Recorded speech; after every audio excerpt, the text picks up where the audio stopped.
So ಶಿಕಾರಿಪುರದ ಇವತ್ತಿನ ಒಂದು ವಾಷಿಂಗ್ ಪಾಯಿಂಟಲ್ಲಿ ಬಂದಿರತಕ್ಕಂತಹ ಲಾರಿಗಳು ಒಂದು 2 ಲಾರಿ ಬಂದಿದೆ. ಸೊ ಇದನ್ನು ಹಾಫ್ ಲೋಡಿಂಗ್ ಆಗಿರ್ತಕ್ಕಂಥದ್ದು. ಇದಾದಮೇಲೆ ಇದೊಂದು ಟ್ಯಾಕ್ಟ್ರಿ ಏನಿದೆ ಅದು ಹಾಫ್ ಟ್ಯಾಕ್ಟ್ರಿ ಒಂದು ಅರ್ಧ ಎಕರೆ ಬಂದಿದೆ. ಅವರಿಗೆ ಇಳುವರಿ ಕಡಿಮೆ ಆಗಿದೆ ಈ ಸಲ. ಸೊ ರೀಸನ್ ಏನಂತಂದರೆ ಅವರಿಗೆ ಬಾಡುಗಳು ಬಿದ್ದಿರ್ತಕ್ಕಂಥದ್ದು, ಆಮೇಲೆ ಎಲ್ಲ ಚಿಕ್ಕ ರೋಗ ಪರಿಕಿಲೇರಿಯಾ.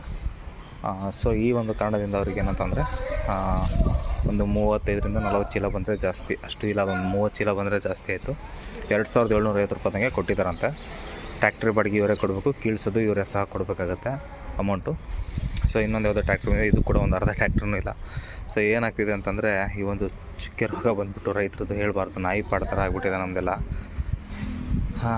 ಏನು ಮಾಡೋಂಗಿಲ್ಲ. ನೆಕ್ಸ್ಟ್ ಇಯರ್ ಎಲ್ಲರೂ ಪ್ಲ್ಯಾನ್ ಮಾಡಿಕೊಂಡು ಇನ್ಸೂರೆನ್ಸ್ ಎಲ್ಲ ಮಾಡಿಸ್ಕೊಳ್ಳಿ ನಿಮ್ಮ ಹೊಲಗಳಿಗೆ. ಇನ್ಸೂರೆನ್ಸ್ ಮಾಡಿಸೋದ್ರಿಂದ ಅಟ್ಲೀಸ್ಟ್ ಒಂದು ಅಮೌಂಟ್ ನಮಗೆ ಸೇವಿಂಗ್ ಆಗ್ತಕ್ಕಂಥದ್ದು. ನೋಡೋಣ ಏನಾಗುತ್ತೆ ನೆಕ್ಸ್ಟು. ಲಾರಿ ಇದು ಇವಾಗ ಹಾಫ್ ಲೋಡಿಂಗ್ ಆಗಿದೆ, ಇನ್ನು ಫುಲ್ ಮಾಡ್ಕೊಂಡು ಹೋಗ್ಬೇಕು. ಇದು ವೆಸ್ಟ್ ಬೆಂಗಾಲ್ ಪಾಸಿಂಗ್ ಇದೆ ಲಾರಿ. Okay, thank you.